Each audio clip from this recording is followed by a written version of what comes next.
Steve, what kind of a book is this? Well, I can't tell you, but it's a book that you'll never forget. Hello. This is the Bible in Fewer Words. We are Carol and Steve Wells. This is episode 199, Ezekiel, chapters 1 through 3. Hi, Steve. Hi, Carol. Another new book. Yeah, and it's a big one. It's 48 chapters. Is there something we should say about Ezekiel? Well, it's the last of the major prophet. There are three major prophets, Isaiah, Jeremiah, Ezekiel. Okay. And it's the last big book of the Hebrew Scriptures, of the Old Testament. So after this, it's kind of downhill? A lot of little books. They call them the minor prophets. There's 12 of them. And so we'll be going through those. And then when we get done with that, it'll be the New Testament. Is that going to be on the test? Okay, so we can get started then with Ezekiel. Is that right? Yeah. Great. Chapter 1. Ezekiel said, "One day the heavens opened and I saw God." I thought we weren't supposed to see God. Oh, you're not. I guess he's a special. But Ezekiel, yeah, he is. Ezekiel is special. Major prophet. Yeah. All right, you go, Ezekiel. A great fiery whirlwind came out of the north. Out of the mist appeared 4 creatures that looked like men. This is mysterious. Yes, it is. Each creature had 4 faces and 4 wings. They sparkled and had straight feet with soles like calves' feet.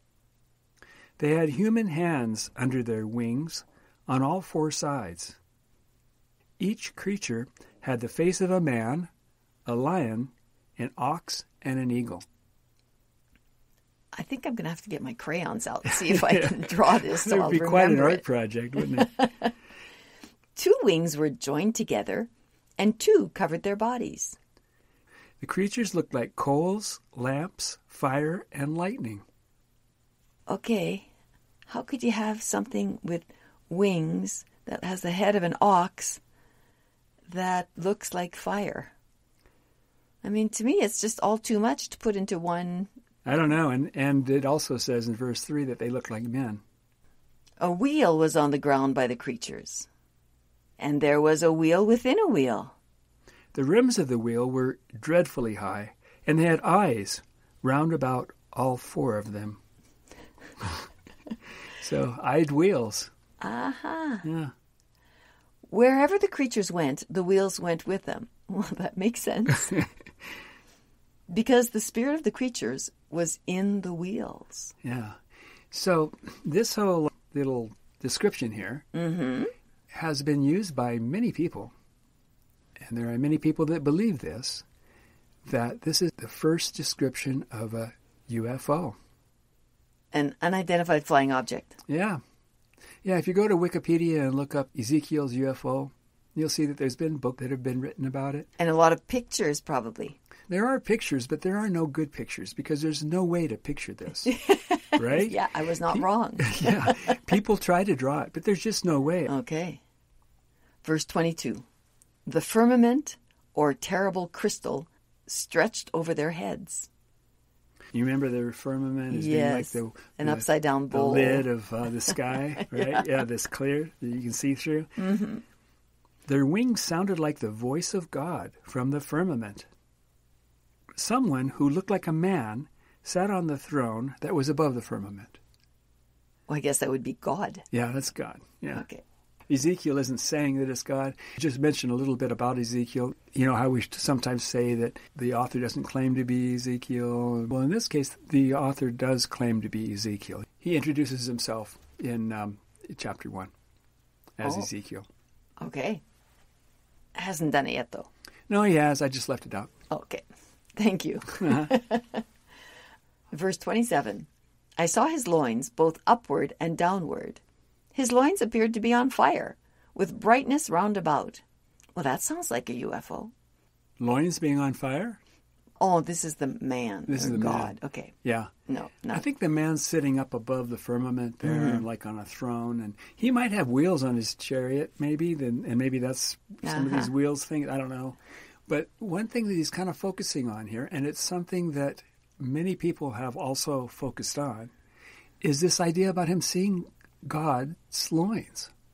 That is interesting. The Hebrew word that is used here is actually refers to his private parts, his genitals. Huh. Yeah. So God is, I guess it's not mooning, flashing. I don't know. I mean, it appears that maybe he is exposed. Okay. And his loins or his genitals, his private parts. Private parts. He's sitting on a throne, Steve. Yeah, he's sitting on the throne. It'd be kind of hard to see it, but he saw it somehow. Ezekiel saw God's loins. Okay. And they seem to be on fire. This is something that has troubled people quite a bit. The rabbis struggled with it. In fact, this was something that was not allowed to be read. It was restricted.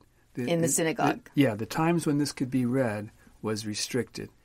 They wanted to be careful about who's listening and who, to this, because it was kind of upsetting.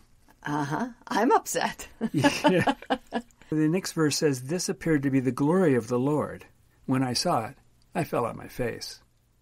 We've talked about that before. Remember, Moses wanted to see the glory of the Lord? Yes. And God said, "No, you can't see my glory. And you can't see my front, but I'll let you see my back." Okay, side." so kind of goes along with it, the idea that the glory of the Lord is also the loins that he's seeing here. But we may be making too much of this. I don't know. Chapter 2. God said to Ezekiel, "Son of man, stand on your feet, and I'll speak to you." Then the Spirit picked me up and set me on my feet. And God said to me, "Son of man, I'm sending you to talk to the people of Israel who have rebelled against me. You'll say to them, 'This is what God says.'" What an original phrase. Yeah. Whether the people hear or refuse to hear, they'll know that there's a prophet among them. "And you, son of man, don't be afraid of their words or be upset by how they look at you." Maybe they'll listen to you, maybe they won't. They're a tough crowd. "But you, son of man, listen to me. Open your mouth and eat what I give you." And when I looked, I saw a hand that held a scroll. The book contained lamentations, mourning, and woe. I didn't think Lamentations was that good either. Yeah, let's eat it. Yeah. Let's eat it.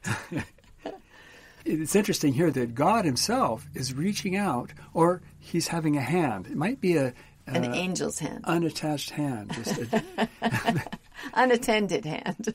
Well, we'll see later in another book that there's a hand that just shows up and writes on a wall. Oh, I remember that. Yeah. So it's kind of a disembodied hand. Yeah, and that's what it sounds like here. It isn't actually God is reaching down and giving him the scroll, but a hand comes down and hands him the scroll. So Ezekiel opened his mouth?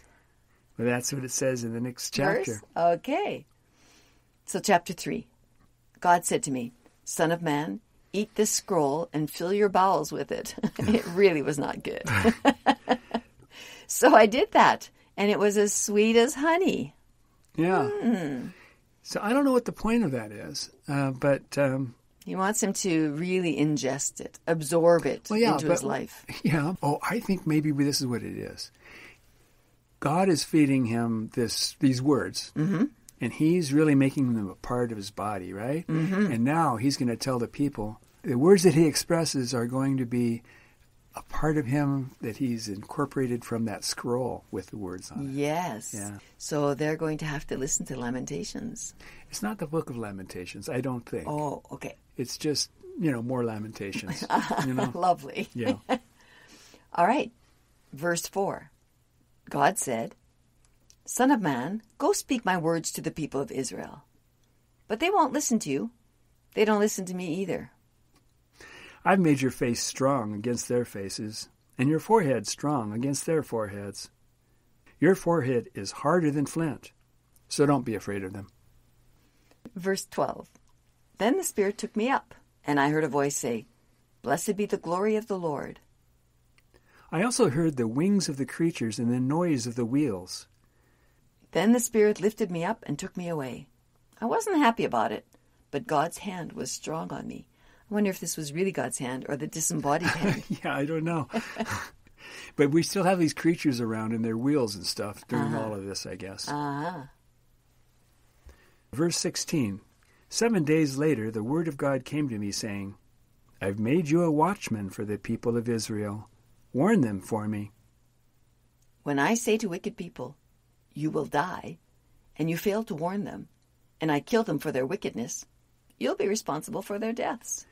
But if you warn the wicked people and they stay wicked, then I'll kill them, but you will have saved your own soul. All right, that's crazy, but we'll move on. When righteous people do something wrong because I lay a stumbling block before them, I'll kill them. And because you didn't warn them, you'll be responsible for their deaths. If you warn the righteous and they stay righteous, I won't kill them, and you will have saved your soul. Verse 22. The hand of God was upon me, and he said, Get up and go to the plain. I'll talk to you there. I'll meet you on the plain. Yeah. When I arrived at the plain, the glory of the Lord stood there, and I fell on my face. Then the Spirit entered me and set me on my feet and said, Go shut yourself up in your house. Son of man, you will be tied up. And I'll make your tongue stick to the roof of your mouth so that you can't speak. Until I tell you to speak. Then you'll speak to the people and say, Whoever hears will hear. Whoever doesn't won't. Well, that was worth waiting for. All right. Kind of some weird stuff in there. Yeah. But, it's the Bible. Yeah, it gets weirder. Okay. Oh, good. Well, thanks for going through that with us, Steve. Sure. And listeners, you're in the book of Ezekiel. Go to your Bible and see how far that is in relation to the whole book. And you'll be so proud of yourself. Yeah. All right. See you next time. Bye-bye. Bye.